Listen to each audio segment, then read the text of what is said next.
Connaissez-vous la perle du Morvan? Il s'agit de la commune d'Uchon, ici en Saône-et-Loire. Un lieu qui accueille chaque année pas moins de 50 000 visiteurs, des gens qui se promènent alors qu'il n'y a que 100 habitants. Une commune en passe d'être classée car elle a un intérêt patrimonial, environnemental et culturel que nous allons découvrir avec vous, monsieur le maire. Bonjour. Bonjour Amélie. Alors expliquez-moi, vous allez faire classer la commune d'Uchon, pourquoi? Alors, une partie de la commune d'Uchon, donc la commune fait 1188 hectares, nous allons faire classer 620 hectares sur 3 communes, donc la commune de Latanière également, et Saint-Symphorien-de-Marmagne aussi.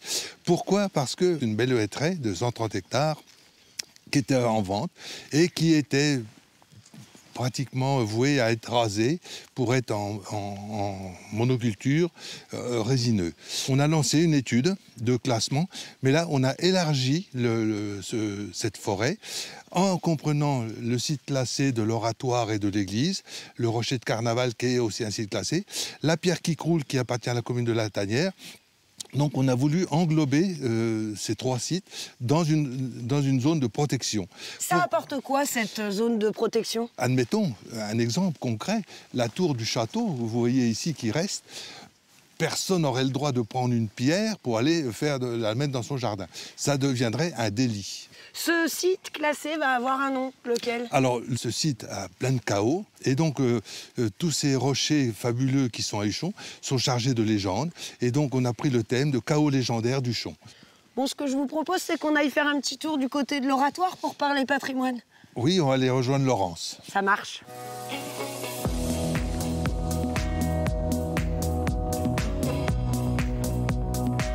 Ça, c'est le point de rencontre.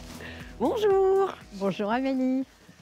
Alors, Guy, c'est quoi ce fameux oratoire? Alors l'oratoire, c'est une annexe de l'église, si on peut dire, parce qu'il y avait des pèlerinages, et donc le prêtre devait officier en plein air, donc imaginez le prêtre ici, et moult pèlerins qui écoutaient la messe. Cet oratoire donc correspond à ces pèlerinages auprès des reliques de Saint-Sébastien qui étaient invoquées lorsqu'il y avait des épidémies de peste. Alors ces reliques se trouvaient dans la chapelle du château.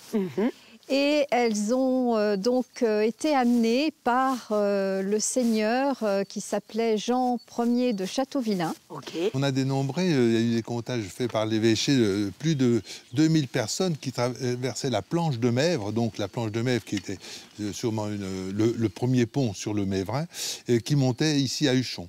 Voilà. Et donc ces pèlerinages ont perduré pratiquement jusqu'au XVIIIe siècle. Vous avez fait faire des travaux? Alors, on a lancé, le conseil municipal a lancé la rénovation il y a 4 ans. C'est un gros projet financier avec une somme conséquente qui a permis de rénover entièrement cet édifice sans coûter un seul euro à notre population. Et donc, on peut dire que toutes les pierres qui ont été changées de cet oratoire sont d'Uchon, viennent d'Uchon. Donc, c'est un peu notre fierté aussi.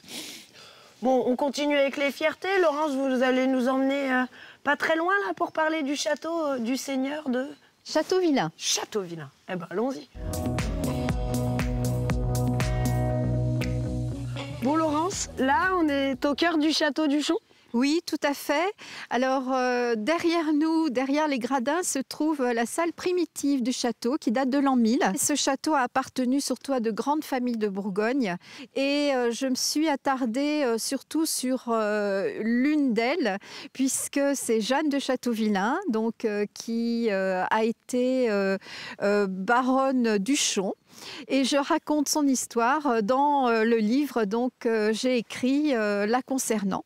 Donc c'est une histoire romancée, mais basée sur l'histoire, puisque nous avons des documents dans les archives qui racontent quand même un certain nombre de faits. En 1344, Jeanne de Navarre, donc reine, fille de Louis X le Hutin, donc on est en plein roi maudit, eh bien elle vient voir Jeanne parce qu'elles sont très amies, c'était sa gouverneresse, dit-on dans les textes. Bon Laurence, ne nous racontez pas tout, le reste vous pouvez le découvrir dans les romans de Laurence. Nous, on en a terminé pour le patrimoine et puis je propose qu'on se retrouve demain pour parler légendes et chaos. Ça, c'est plutôt sur le massif granitique. Bonne soirée à tous.